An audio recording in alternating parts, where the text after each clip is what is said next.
सभी सौभाग्यशाली आत्माएं सभी दर्शन देती जाएगी अपना अपना, क्योंकि मुझे भी तो दर्शन लेने लेने की इच्छा होती है। आप लोग को तो फायदा है कि आपको दर्शन मिल जाता है, हमें भी तो चाहिए। ओके, तो आज हम ये क्वेश्चन आंसर करते हैं। अपने पूरे लाइफ का रिफ्लेक्ट करें कि जो भी मैंने किया उसको मैं क्या किस कैटेगरी में डालती हूँ। और मोस्टली हम सब क्योंकि इस महान सौभाग्यशाली के लेवल पे आए हैं, तो जरूर बहुत अच्छे कर्म किए। लेकिन फिर क्वेश्चन होता है कि फिर मेरे साथ ऐसा क्यों होता है, या क्यों ऐसा उसने किया, या मैंने तो अच्छा किया मुझे क्यों ऐसा मिला। तो आज सबसे पहले कर्म आखिर क्या है, थोड़ा लॉज हम समझ लेते हैं, ताकि क्योंकि लॉज हम समझते नहीं है ना, तो कोई भी गेम है, अगर आपको आउट कर दिया है बीच में से, वो एम्पायर ने बोला नहीं नहीं तुम ये गलत हो, आउट कर दिया। अब हमको लगता है कि अरे ये तो राइट है, ये तो मतलब मैं तो, पर वो कहते हैं नहीं, रॉन्ग है, इस तरह से नहीं चलता है। तो और हम बहस करते रहते हैं। अब अंपायर 1 2 तीनों तीनों अंपायर बोलता है कि नहीं ये गलत है। तो वो किस बेसिस पे गलत बोलते हैं? रूल्स है, the rules of the game. अब हो सकता है एज अ प्लेयर मैं कभी कुछ रूल्स हम स्किप कर देते हैं, लेकिन जिसको डिसीजन देना होता है वो तो एज पर द रूल्स देता है ना। तो हम अच्छे कर्म कर रहे हैं हमारे हिसाब से, पर जो न्यायकारी है कर्मों का, वो तो किस बेसिस पे देगा? रूल्स के बेसिस पे।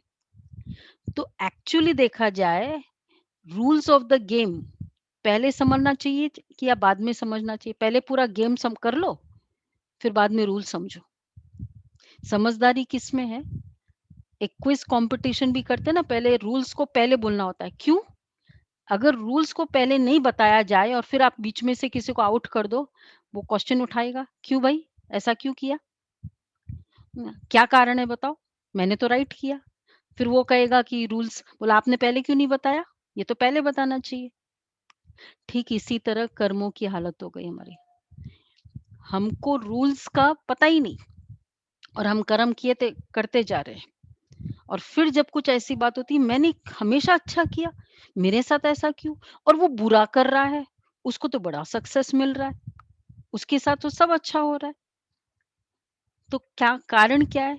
हमने रूल्स को समझा नहीं था, इसलिए मुझे क्वेश्चन आ रहा है। और जब वो एम्पायर रूल्स बता देगा, देखो तुम थोड़ा सा, तुम्हारा लेग है ना क्रीज के बाहर था, और फिर तुमने बैटिंग की थी, वो नॉट अलाउड है। वो थोड़ा सा भी था बाहर, और मुझे ये पता ही नहीं, तो मैं तो बाहर जा रही थी, और मैं सोच रही बैटिंग करना अच्छा है, बैटिंग सिक्सर मारना अच्छा है, लेकिन साथ में रूल्स भी तो देखना होगा कि उतनी क्रीज के अंदर तक रह के सिक्सर मारो, तभी वो सिक्सर माना जाएगा। नहीं तो तुम उसके क्रीज के बाहर कितने चले जाओ और फिर चाहे कितना भी मार लो, कुछ नहीं चलेगा। तो दैट इज मतलब क्या, इस गेम के रूल्स का पता होना चाहिए। तो आज हम ये थोड़ा रूल्स ट्राई करेंगे समझने का, क्योंकि हम गेम तो रोज खेल रहे हैं। और कर्म मतलब क्या? हर चीज कर्म में आ जाती है। मैं बोलती कैसी हूँ, देखती कैसी हूँ, चलती कैसी हूँ, एवरीथिंग कर्म। मतलब कोई स्पेशल कर्म नहीं, एनीथिंग। शरीर को जहां यूज किया वो कर्म की कैटेगरी में आएगा। तो जिसका इतना यूसेज है, उसके रूल्स हमें नहीं पता। तो आखिर भी कर्मों का सिद्धांत क्या है, जिसको हम कार्मिक अकाउंट कहते हैं? दो बातें हैं कार्मिक, क्योंकि इसमें दो थियरी चलती है। आइदर हम कहे कि हम कर्म करेंगे, हमको फल मिलेगा, या कहते हैं परमात्मा के हाथ में सारा कुछ है। मतलब दोनों नहीं हो सकता है, एक हो सकता है। अब इसमें से एक चूज करो, कौन सा आपको पसंद आता है, कि हम कर्म करेंगे हमको फल मिले, या भगवान मेरे कर्मों को डिसाइड करता है। तो आप लोगों को अभी फर्स्ट फर्स्ट वाला अच्छा लगता है, या सेकंड वाला अच्छा लगता है? चूज़ करो अभी आपके सामने। मैं रिस्पॉन्सिबल हूँ, मतलब मेरे कर्मों का ज़िम्मेवार मैं हूँ, या भगवान मेरे रिज़ल्ट को डिसाइड करता है? फर्स्ट, सेकंड, ए, 1, 1 सभी। अच्छा, तो परमात्मा वाला कोई नहीं है फिर। तो फिर तो हमको बहुत ज़रूरी है रूल समझना, या तो भगवान पे होता, तब तो वो तो बहुत न्यायकारी है, तो वो तो राइट ही करता। अब जब मैं ही ज़िम्मेवार हूँ, तब तो मुझे समझना पड़ेगा। फिर तो ये चैप्टर बहुत ज़रूरी है सबके लिए। अब देखो, हर चीज़ का संसार में रूल्स होता है। जब हम जैसे एक घर लेते हैं, उसका भी एग्रीमेंट बनाते हैं। इसी तरह गाड़ी लेते हैं ना, आप ट्रैफिक गाड़ी चलाते हो, तो उसके भी रूल्स, पहले उसको लाइसेंस लेना होता है, उसका भी एक रूल्स बना हुआ है। इसी तरह अगर देखा जाए, जैसे ट्रांसपोर्ट है, व्हीकल मोटर एक्ट होता है, कंपनी क्रिएट करते हैं, उसकी कंपनीज एक्ट होती है। और मेडिकल, अगर आप, चलो आप दवाई दे रहे हो, डॉक्टर हो, लेकिन उसका भी एक मेडिकल काउंसिल है। हॉस्पिटल खोलते उसके भी एक रूल्स रेगुलेशंस है, पार्टनरशिप है, सोसाइटी है, लेबर है, स्पोर्ट्स है। तो इसका मतलब संसार में सब कुछ जो हुआ, एज पर उसके लिए एक रूल्स बना हुआ है। तो आत्मा जब शरीर में आई और शरीर के थ्रू कर्म किया, तो उसके भी तो रूल्स होंगे। हर चीज के रूल्स है। हाँ, और रूल्स एक कंपनी भी चालू करते हम, तो क्या होता है, पहले रूल्स रेगुलेशंस देखते हैं।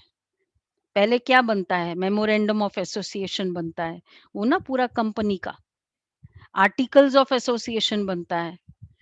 ये सब होने के बाद और फिर पूरा उसको अप्रूव किया जाता है सरकार में, कि भाई ये सब ठीक है, जगह हमने ली, अनडिस्प्यूटेड है, वो सब कुछ है।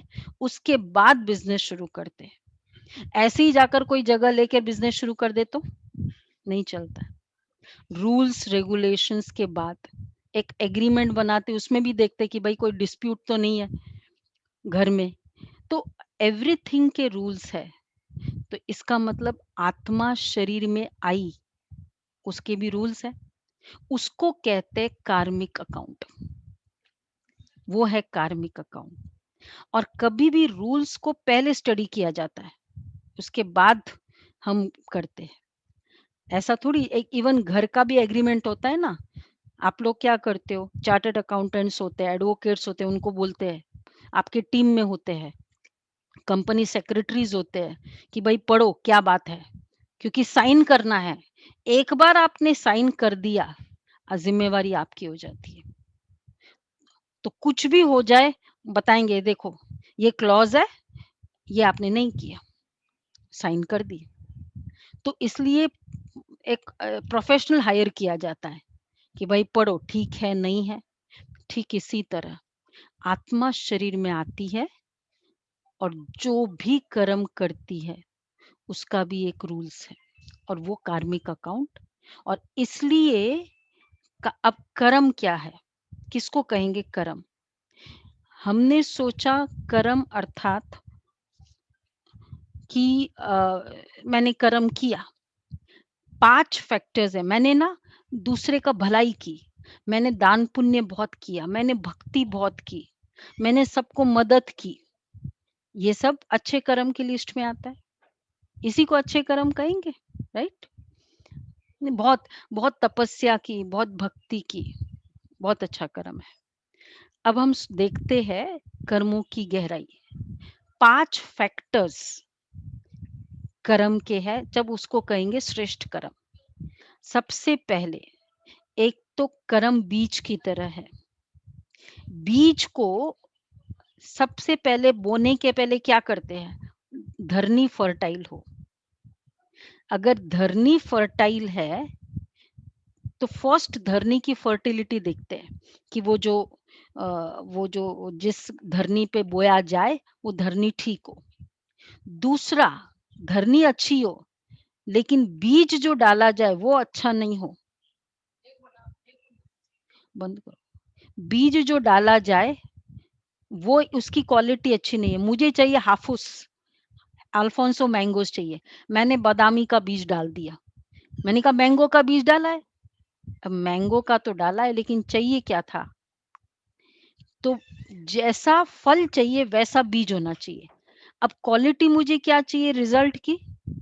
उसका कि बहुत अच्छा, और मैं बीज अगर दूसरा डालूँ, तो दूसरा है बीज, तीसरा है फिर टाइम, राइट टाइम पे बोया जाए। बोना चाहिए उसको विंटर में, हम बोते उसको समर में। अभी तो उसका फल खाने का टाइम है, समर्स में तो।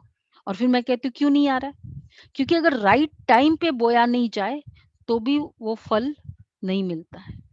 तो तीसरा है फल टाइम, एंड फोर्थ है फर्टिलाइजर्स, पानी। फल कितना टाइम कितना भी राइट हो, लेकिन अगर टाइम टू टाइम उसको जो पानी देना चाहिए, अगर वो पानी आपने नहीं दिया, तो भी वो राइट फ्रूट नहीं देगा, क्योंकि जो चाहिए वो नहीं देता है। तो इसलिए फोर्थ है कि पानी, फर्टिलाइजर्स। और फिफ्थ है, ये सब कर दिया, उसके बाद अब पेशेंस। आप तो टाइम टू टाइम पानी दे रहे हो, टाइम टू टाइम फर्टिलाइजर भी दे रहे हो। अब पेशेंस रखो, जब उसमें होगा, उसकी जो भी अंदर की केमिस्ट्री है, तो वो होगा तो आएगा। अब जैसे इसका बीज है कॉलीफ्लावर का, तो वो 6 महीने में देता है। अच्छा, दैट ऑफ मिर्ची, आप मिर्ची करो, 2-3 हफ्ते में मिल जाएगा रिजल्ट। और मैंगो के लिए फेमस है दादा बोए पोता खाए। तो टाइम, पेशेंस चाहिए। तो ठीक इसी तरह कर्म भी एक ऐसा बीज है। पहले, सबसे पहले जो हम, फर्स्ट ऑफ ऑल धरनी अच्छी हो। सबसे पहले, अर्थात फर्स्ट धरनी के भी पहले अगर देखा जाए कि जिसके लिए सबसे पहले क्वालिटी ऑफ द सीड, मतलब विचारों की quality, intention behind the action is the quality of the seed. जो कर्म कर रहे उसके पीछे इंटेंशन क्या है, वो इंटेंशन उस कर्म का क्वालिटी है। तो पहले क्वालिटी अच्छी है, तो अगर मेरे कर्म कितने भी अच्छे हो, सपोज मैं आपसे बहुत स्माइलिंगली बात कर रही हूँ अभी, और लेकिन मेरा पूरा अंदर में कोई इंटेंशन ये है कि बस ना इनसे मुझे ये फायदा हो जाए,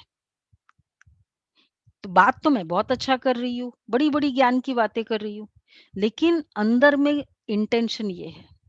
उसको क्या कहेंगे आप अगर सिंपल अंडरस्टैंडिंग में भी क्या कहेंगे, अच्छे कर्म कहेंगे। तो कई बार हम इंटेंशन, तो intention is the quality of the action. और सेकंड है फिर धरनी, जिस धरनी पे बोया जाए, अर्थात जिसके प्रति वो किया जाए, वो भी राइट हो। अगर वो जिसके प्रति वो किया जा रहा है वो व्यक्ति राइट नहीं है, फॉर एग्जाम्पल आपने बहुत अच्छा कर्म किया, दान का भावना बहुत अच्छी थी, आपको गरीबों को मदद करना है, उसको देना है, और दान तो वैसे भी अच्छा माना जाता है। लेकिन आपने जिसको दिया वो भिखारी, या उसने वो धन लिया और उसके बाद वो ये सब किया। अब आपका इंटेंशन राइट थे, भावना बहुत अच्छी थी, लेकिन सामने धरनी अच्छी थी। तो अब क्या उसको वो फल मिलेगा? मेरी क्वालिटी कितनी भी अच्छी हो, धरनी अच्छी नहीं हो, तो वो फल मिलेगा? तो इसलिए दूसरा है धरनी अच्छी हो, और तीसरा है फिर राइट समय पर किया जाए। अब जैसे सपोज आपकी भावना भी बहुत अच्छी है, और हमारा जो राइट पर्सन है, जैसे माँ है, बच्चे ने कुछ गलती की, माँ समझदार है, उसको समझाना उसका फर्ज है। अब माँ को समझाने का इतना दिल था और जरूरी भी था, लेकिन जब उसके फैमिली आई हुई थी, फ्रेंड्स आए हुए थे, वो गलती थी और अभी-अभी पता चला फ़ोन पे और वो आई और वो फ्रेंड्स है उसको उनके सामने ही बोल दिया, तुमने ये किया, तुमको ये नहीं करना चाहिए, ऐसे-वैसे। चाहे अच्छे से भी बोला कि देखो ऐसे-ऐसे हुआ और तुम मुझे अभी-अभी फ़ोन आया और मुझे ये था कि पहले बता दूँ आपको। फ्रेंड्स सब बैठे हुए थे। सबके जाने के बाद बच्चा कहेगा कि माँ तुमने कहा तो वो ठीक था लेकिन समय तो देखो, कौन से समय मुझे वो बोलना चाहिए। तो जो इम्पैक्ट उसका अदरवाइज़ होता था वो नहीं होगा, फ़र्क पड़ेगा। अब वो वैसे ही इंसल्टिंग फ़ील करेगा, अब वो उसकी शिक्षा क्या लेगा? तो देयरफॉर टाइम, राइट टाइम पे किया जाए। एंड फोर्थ है कि पानी, फर्टिलाइज़र्स, टाइम टू टाइम उसको फर्टिलाइज़र देना। अर्थात अगर हमने ये तीनों का ध्यान भी रखा कि मेरी भावना हर कर्म के प्रति मेरी इंटेंशन बहुत अच्छी होती थी, राइट समय पे भी बोलती थी या जो भी करना है राइट टाइम पे और जिसके प्रति किया जा रहा है मैंने ऐसे वैसे को कभी कुछ किया ही नहीं, मतलब वो सब ठीक है। लेकिन अगर समय टाइम टू टाइम पानी नहीं दिया, spiritual knowledge is the watering, ये वाटरिंग है कर्म के लिए। अगर वो हमने नहीं दिया तो होगा क्या कि कर्म तो बहुत अच्छे कर रहे हैं। कई बार हम लोग कहते हैं आज मैं ऑनेस्ट रही ना, आज मैंने इतना सहन किया ना परिवार में, तो देखो मेरी कोई वैल्यू नहीं। और इन लोग जो है मेरी देवरानी को देखो या मेरी ननद को देखो, ये इतना करती है, देखो इनकी वैल्यू कितनी है। तो we doubt our actions, we doubt our honesty, we doubt our values कि ये तो क्योंकि ये सब ठीक था, लेकिन स्पिरिचुअल नॉलेज ये वाटरिंग है, पानी का काम करता है। पानी में पानी से क्या होता है, हमारा जो पानी से फल आना वो तो ठीक है, लेकिन जो मेहनत की है वो सफल होती है। बीज में पानी डालने से होता क्या है कि बीज की जो क्वालिटी है वो निकल के आएगी ना। पानी ही तो इसका ऑक्सीजन है, आप ऑक्सीजन ही निकाल दो तो फिर क्या हो जाएगा। तो इसी तरह स्पिरिचुअल नॉलेज ये श्रेष्ठ कर्म रिजल्ट के लिए ऑक्सीजन है, ये उस श्रेष्ठ इंटेंशन के लिए ऑक्सीजन है। तो अगर हमने ऑक्सीजन ही नहीं दिया तो फिर हम क्या कह सकते हैं, मिलेगा वो फल। तो इस कारण time to time oxygen, watering, पानी नहीं डालो बीज में तो क्या होगा, कितनी भी अच्छी क्वालिटी हो सड़ जाएगा। तो और खाद, तो डीप ये जो क्लासेस है ये हमारा एक्चुअली क्या है, रोज के क्लासेस, ये हमारा ऑक्सीजन, ये वाटरिंग है और ये खाद है, फर्टिलाइजर है। टाइम टू टाइम हमको खाद भी देना होता है, हाय जैसे वाटरिंग तो रेगुलर देना होता है, तो ये जो क्लासेस है वो तो रेगुलर जो आप मुरली सुन रहे हो, और उसके बाद टाइम टू टाइम हम स्पेशल डीप अभ्यास करते हैं या और क्लास करते हैं, उसको हम कहते हैं फर्टिलाइजर। तो वो जब आत्मा को मिलता है तो ये सब होने के बाद भी फिफ्थ फैक्टर है, कौन सा है फिफ्थ फैक्टर, कि पेशेंस। अब ये सब तो कर दिया, लेकिन अगर फिर पेशेंस नहीं रखा आपने, हम कहते कि मैंने इतना किया अभी तक नहीं मिला, धैर्यता, किया है ना, मिलेगा जरूर। हाँ, कब मिलेगा ये कर्मों के फैक्टर में नहीं है, बट मिलेगा जरूर। तो इसका मतलब ये पांचों फैक्टर को जब हम फॉलो करते हैं तब जाके ये डिजायर्ड फ्रूट का हम सोच सकते हैं।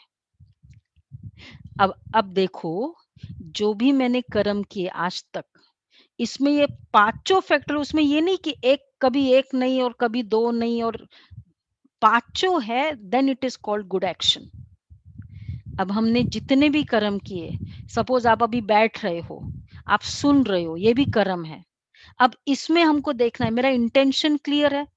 अभी दमयंती बहन बोल रही है इतना, तो चलो मैं वो बैठ जाती हूँ, ये मतलब कोई मुझे बोले इसलिए मैं बैठूं, इंटेंशन बहुत क्लियर हो।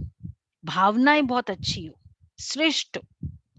तो एक तो इंटेंशन हो, तो जितने भी कर्म हमने किए अगर एक भी अब जैसे मैंने दान पुण्य ही किया, लेकिन अगर मेरी मान-सम्मान की भावना थी, तो क्या उसको श्रेष्ठ कर्म की लिस्ट में आएगा?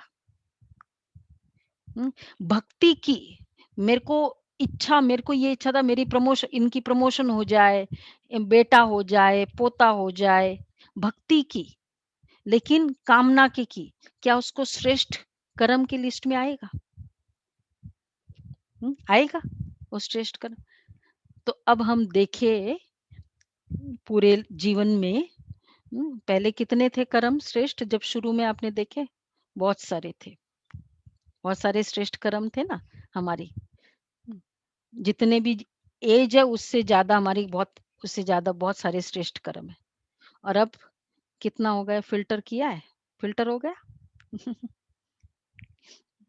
फ़िल्टर हुआ कि नहीं हुआ कि अभी भी उतना ही है नंबर्स? किसके उतने ही नंबर्स हैं जो तो स्टार्टिंग में थे? एक भी हाथ ऊपर नहीं, ऑडियो वाले? अच्छा, किसी का भी हाथ ऊपर नहीं है? अच्छा, अच्छा, फिर तो भई सोचना पड़ेगा। जब हमारे जैसे इतनी हाईएस्ट कम्युनिटी, मारवाड़ी कम्युनिटी, उसमें भी अगर श्रेष्ठ कर्म वाला ना हो तो बाकियों में तो देखो ये है श्रेष्ठ कर्म, इसको कहेंगे श्रेष्ठ कर्म।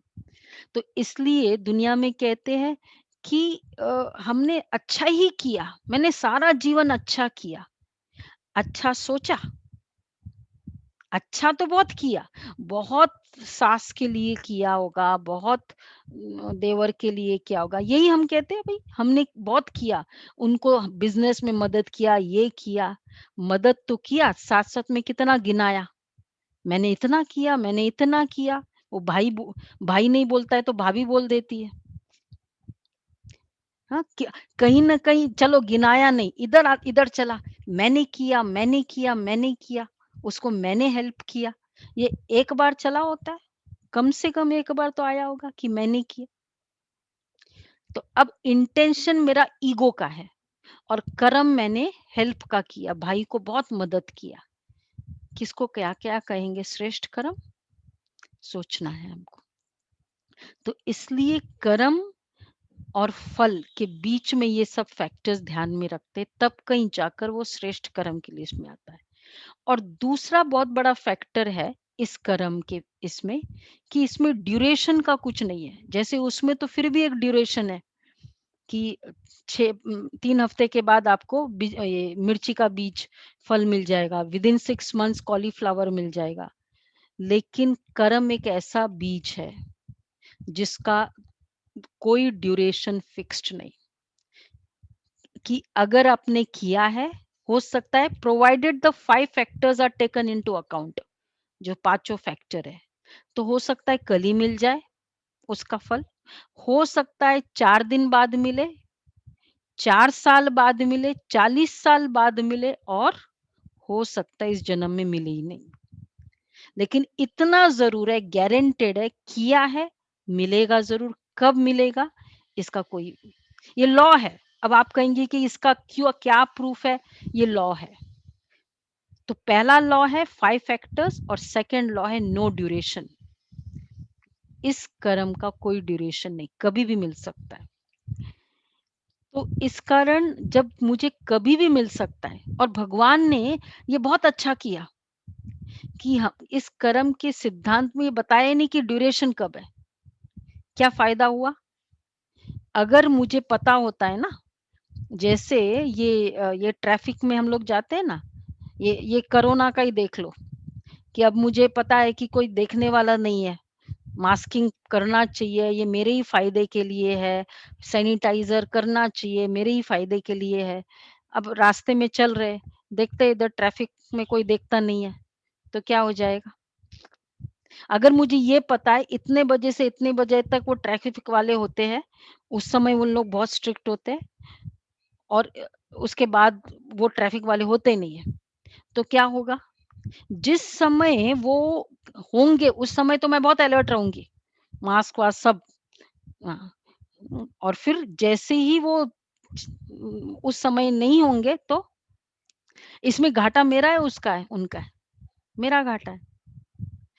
पर हमको ये बताया गया कि इतने समय तक है, और जब अगर ये पता ही नहीं कि कभी भी आ सकता है, कितने और कौन से भी ड्रेस में वो आ सकता है, ट्रैफिक पुलिस, सिविलियन ड्रेस में भी हो सकता है और कभी भी आ सकता है, तो फिर क्या होगा? हम बहुत अलर्ट होते हैं थ्रू आउट, क्योंकि पता है कभी भी आ सकता है।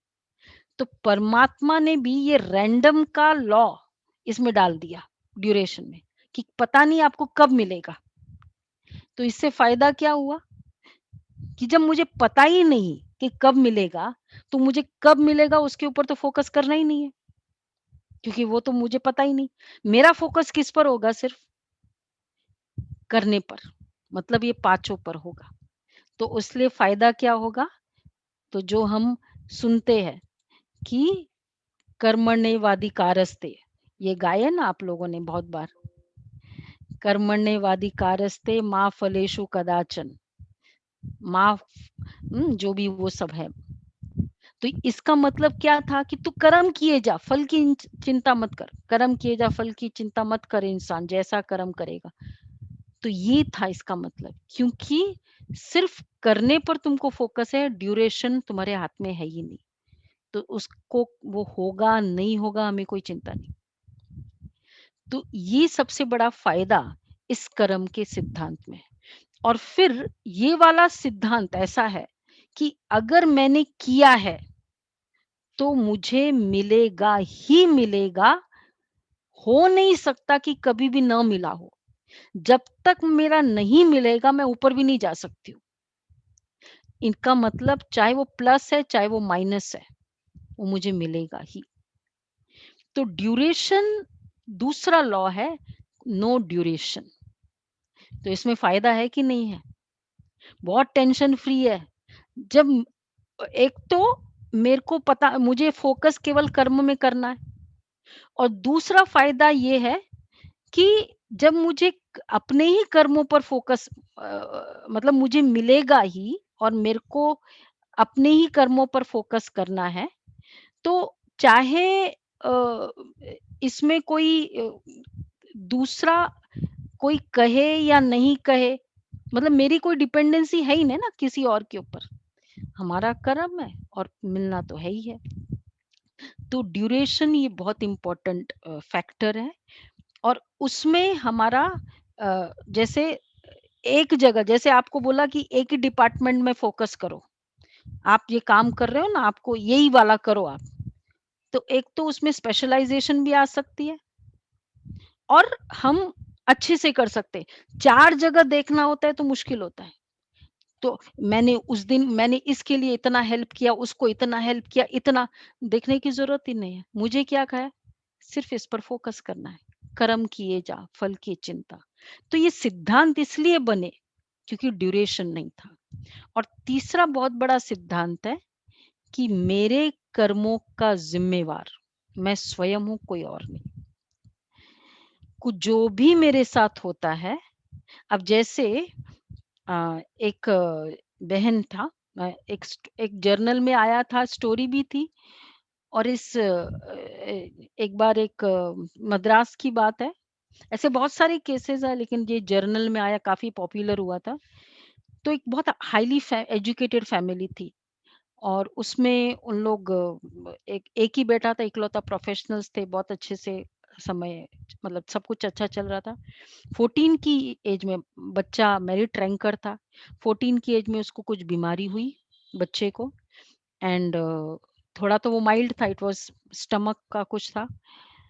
तो लोकल लेवल पे ट्रीटमेंट कराई, इकलौता बेटा, फिर नेशनल लेवल पर ट्रीटमेंट कराई, और ऐसे करते-करते 1 साल बीत गए, इंटरनेशनल लेवल की ट्रीटमेंट कराई, बीमारी टस से मस नहीं हुई।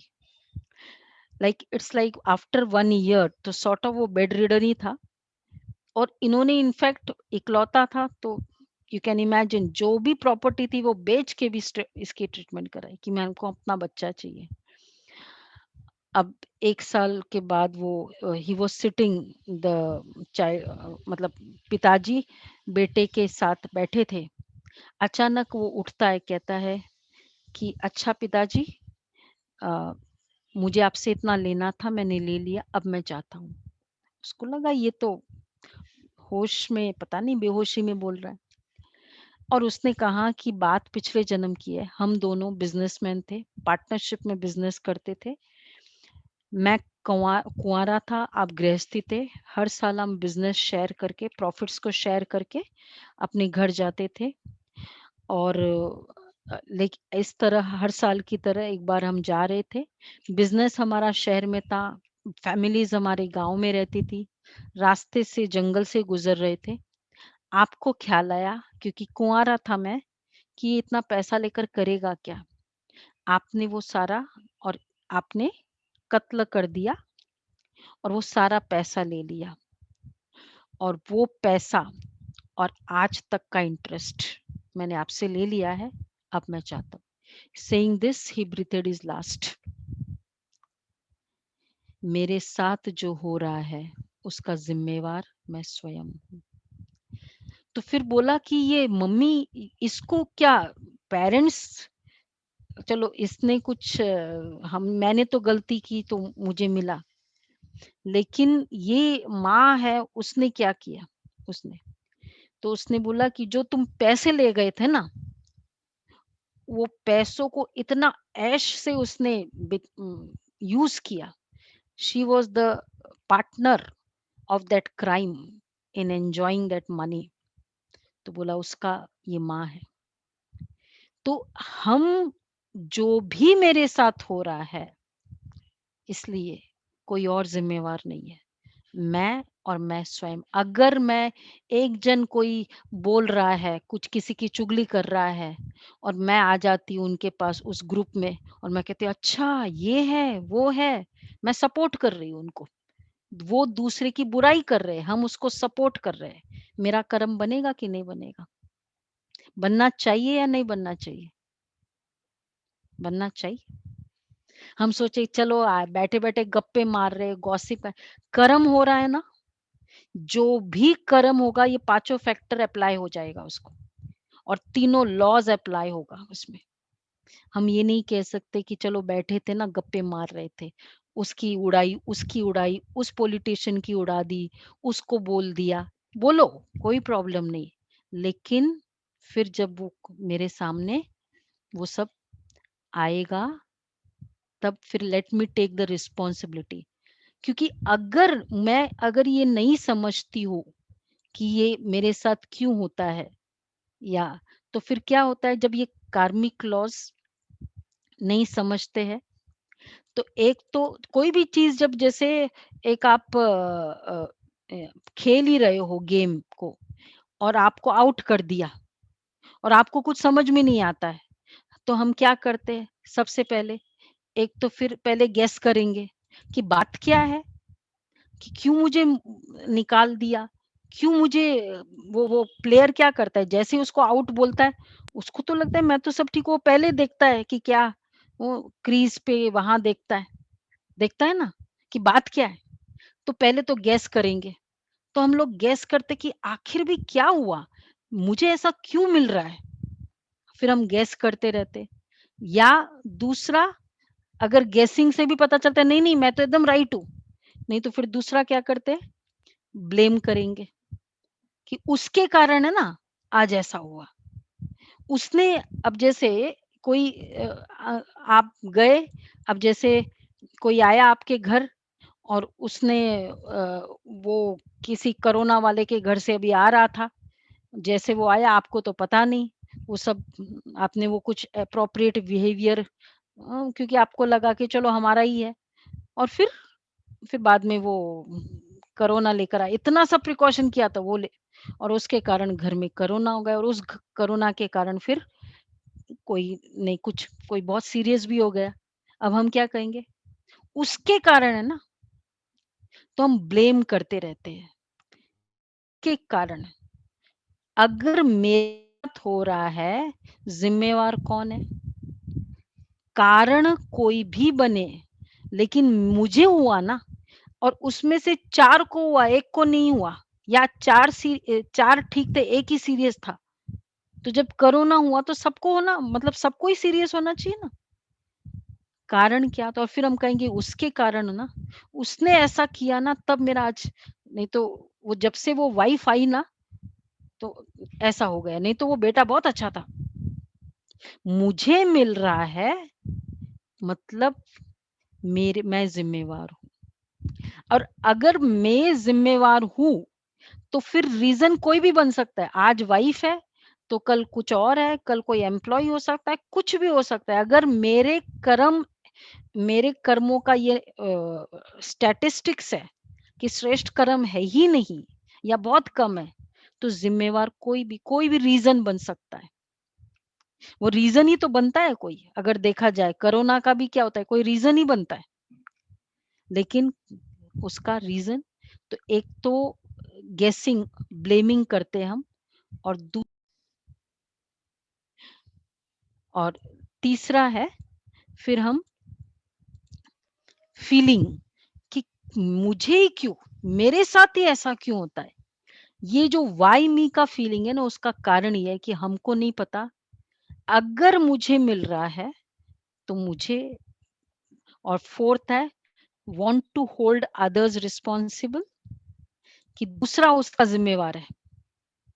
और जब कोई नहीं मिलता है फाइनली, सारों को देख लेते, कोई किसी को भी ज़िम्मेवारी हम नहीं दे सकते, फिर क्या करते?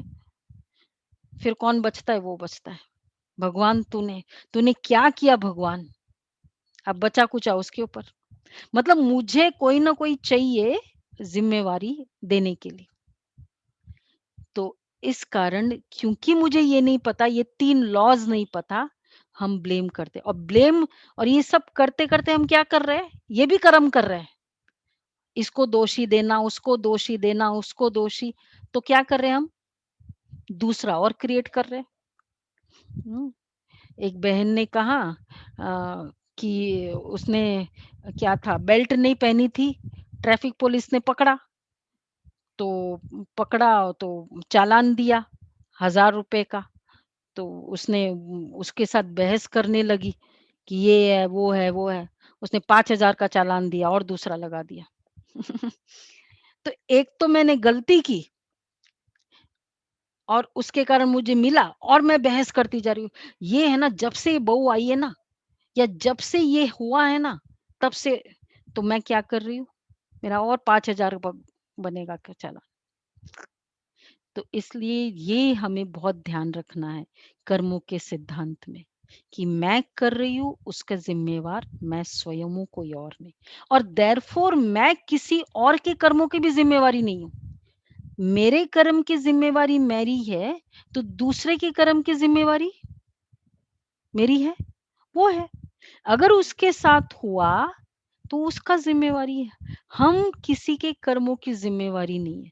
इसलिए ये गिल्ट कॉन्शियस भी बहुत बड़ा दूसरा कर्म नेगेटिव करते जा रहे हैं, कि उसका या तो ब्लेम गेम या गिल्ट, कि अगर ऐसा किया होता ना तो ऐसा हो जाता, अगर ऐसा नहीं किया होता ना, उस आत्मा का जब जैसा कर्म का हिसाब-किताब है, क्योंकि अब हर कोई कैसे लिख रहा है?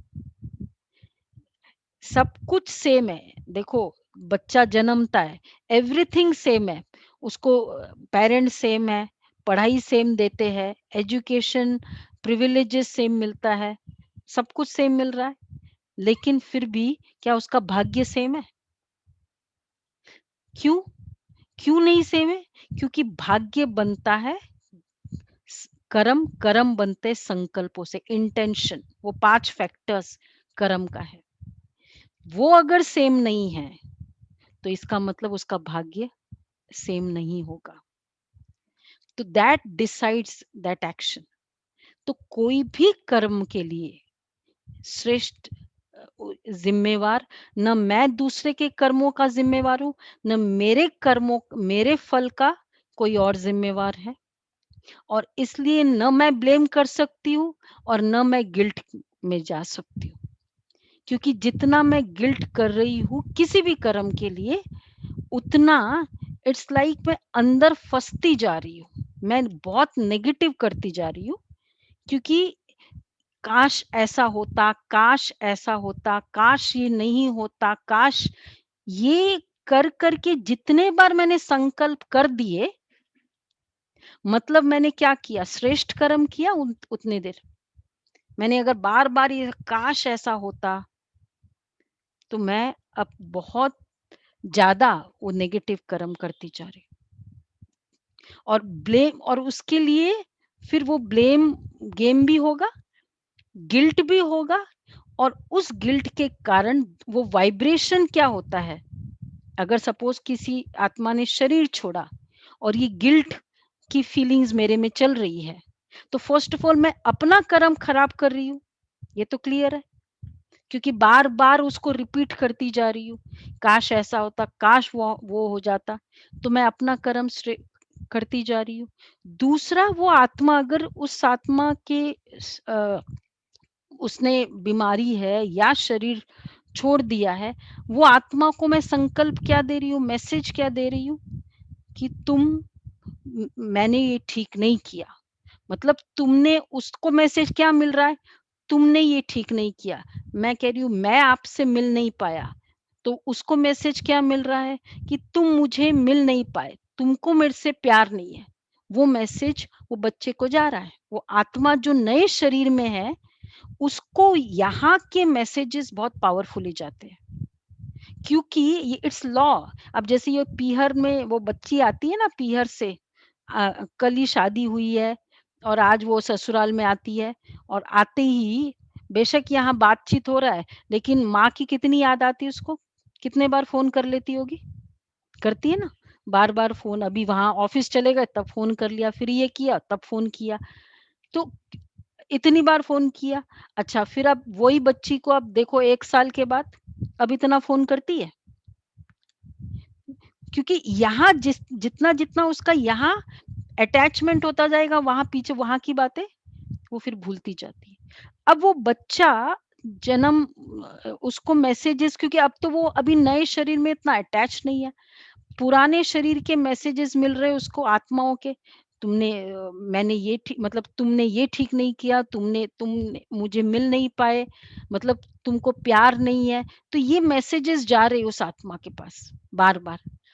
तो और वो अभी उसका गर्भ निर्माण हो रहा है, तो ये गर्भ निर्माण हो रहा है, ये संकल्प जा रहे हैं, तो वो आत्मा के संस्कार कैसे बन रहे हैं, गिल्ट के, डाउन के, अपने आप को वो छोटा समझता है कि मुझे कोई, हमारे पास कई बच्चे आते हैं, कहते हैं कि पेरेंट्स कहते हैं कि इसको हम सब कुछ देते हैं, पर पता नहीं ये सेटिस्फाइड ही नहीं, ये कहते हैं, तुम मुझे प्यार ही नहीं करते हो, तुम मुझे देखते भी नहीं हो, मम्मी आप, मैं आऊं तो, ये क्यों, इतना छोटा बच्चा, कारण क्या है, उसके संस्कार कैसे डेवलप हो गए वैसे, उसका जिम्मेवार कौन था, ये आत्मा, वो आत्मा है जो बार बार उसको ये संकल्प दे रही थी।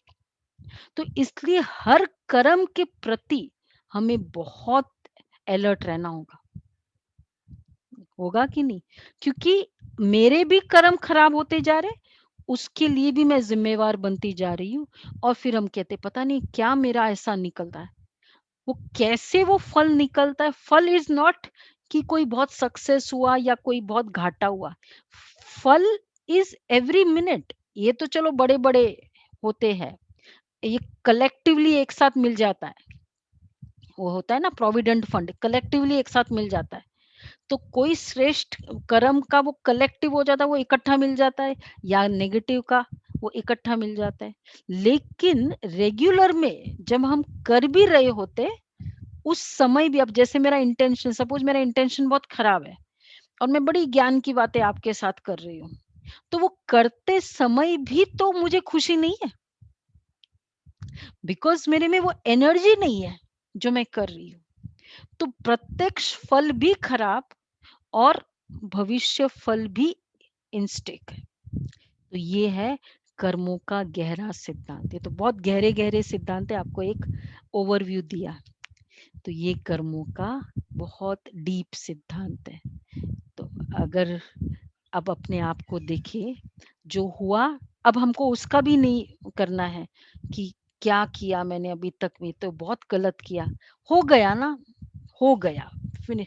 अब अगले मिनट मैंने संकल्प किया, मेरा कर्म शुरू हो गया, एकदम। तो अब मुझे अगले मिनट से क्या करना है, मुझे क्लियर होना है। इसलिए क्या करना है, उसके लिए डायरेक्शन बहुत ज़रूरी है। नहीं तो हम क्या करेंगे, अभी तो हमको बहुत अच्छा लग रहा है, क्योंकि अभी थोड़ा डायरेक्शन मिल रहा है। जैसे ही हम ये क्लासेस अगर थोड़ा-सा भी लूज़ करें, तो हमारा डायरेक्शन स्टॉप हो जाता है।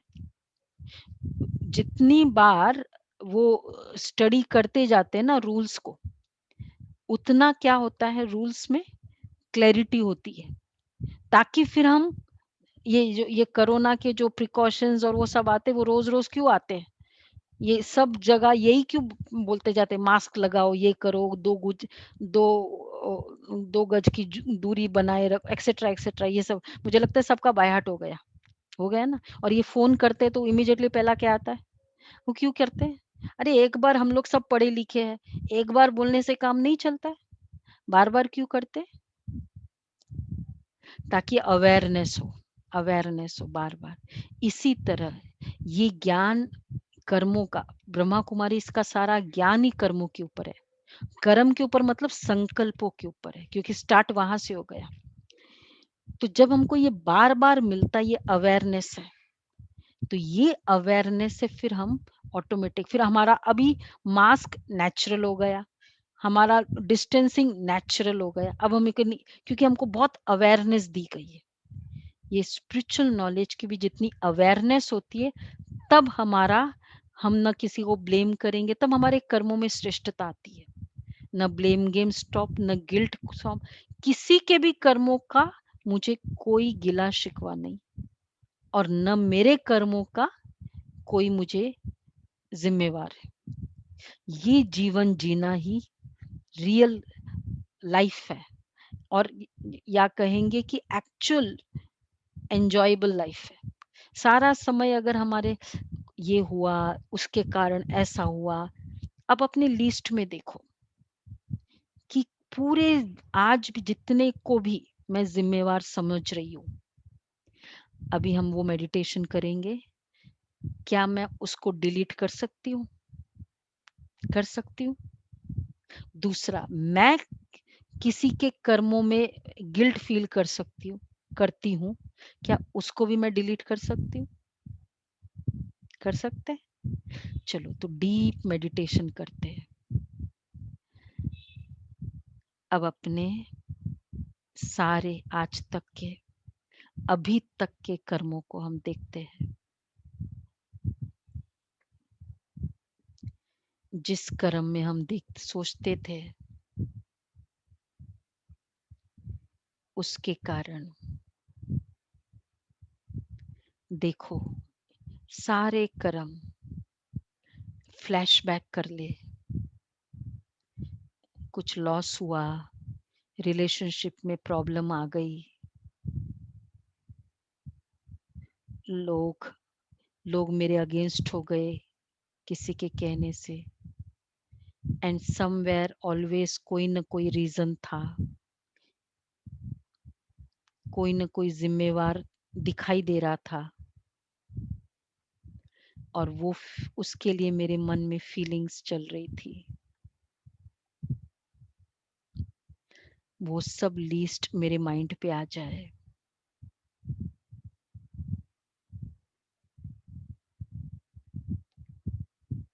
आज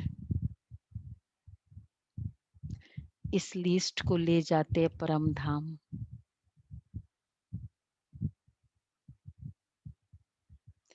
चलो मैं आत्मा पॉइंट ऑफ लाइट ऊपर परम धाम जा रही हूँ, बाबा के पास।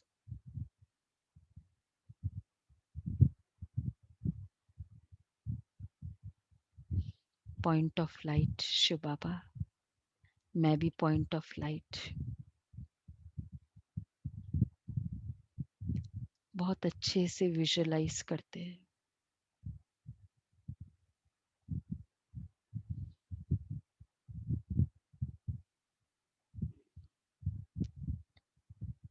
और आज मुझ आत्मा के पॉइंट ऑफ लाइट में एक लिस्ट भी है, इसके कारण उसके कारण बहुत सारी फीलिंग्स भी है उन आत्माओं के लिए।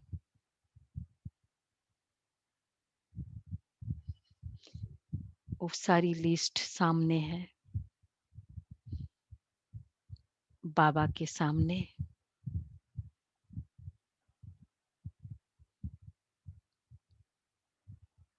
और अब मैं आत्मा, बाबा की किरणें आ रही है, एकदम शक्तिशाली सूर्य की किरणें,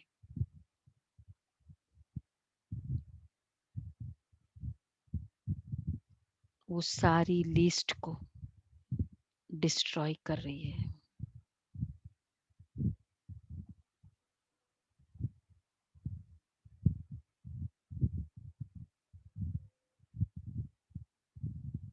कंप्लीटली डिस्ट्रॉय। देखे, बर्न हो रहा है। अब गिल्ट फीलिंग की भी लिस्ट है। मुझे अच्छा नहीं लगा, कल मैंने ऐसा बोला, उस दिन ऐसा किया, उसके साथ ऐसा किया। वो सारी लिस्ट निकाले।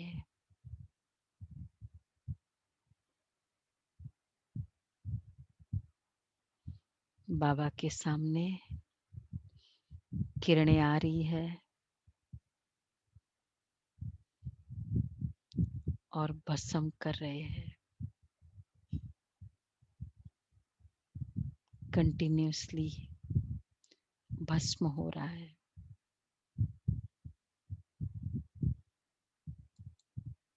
इस तरह देखे उसको, बहुत समय के पुराने कर्म,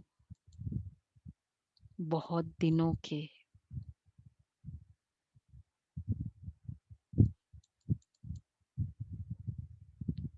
कई जन्मों के भी है, कंटिन्यूस उसको रेस दे रहे हैं।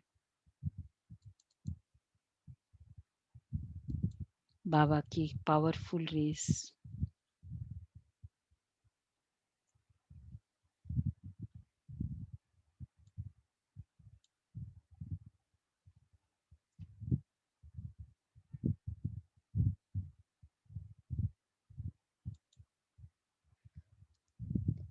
और वो भस्म होते जा रहे हैं।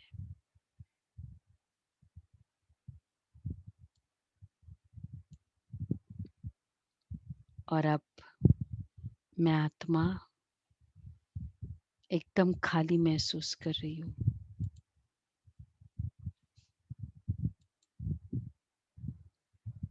बाबा से शक्ति लो,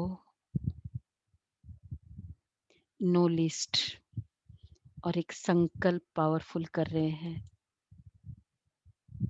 कि अब से जो भी कर्म होगा बहुत श्रेष्ठ, बहुत पावरफुल।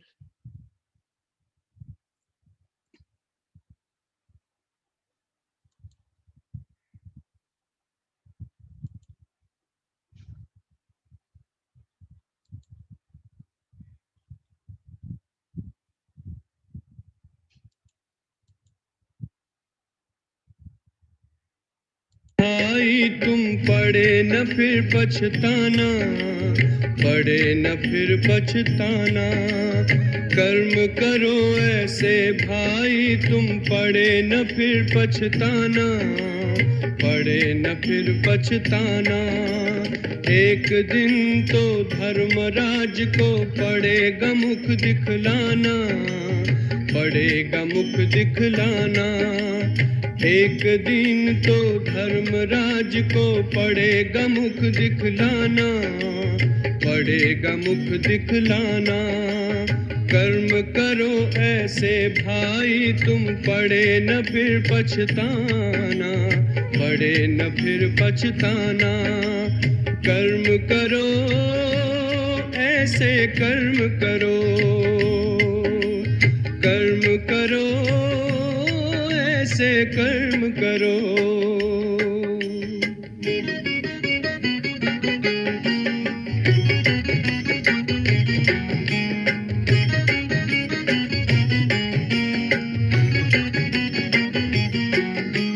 मन में औरों के लिए तुम शुभ संकल्प चलाओ, निंदा करता है जो तुम्हारी अपना उसे बनाओ। आंखों से कभी बुरा न देखो, पड़े जो आंख झुकाना, पड़े जो आंख झुकाना। आंखों से कभी बुरा न देखो, पड़े जो आंख झुकाना, पड़े जो आंख झुकाना। कर्म करो ऐसे भाई तुम, पड़े न फिर पछताना, पड़े न फिर पछताना।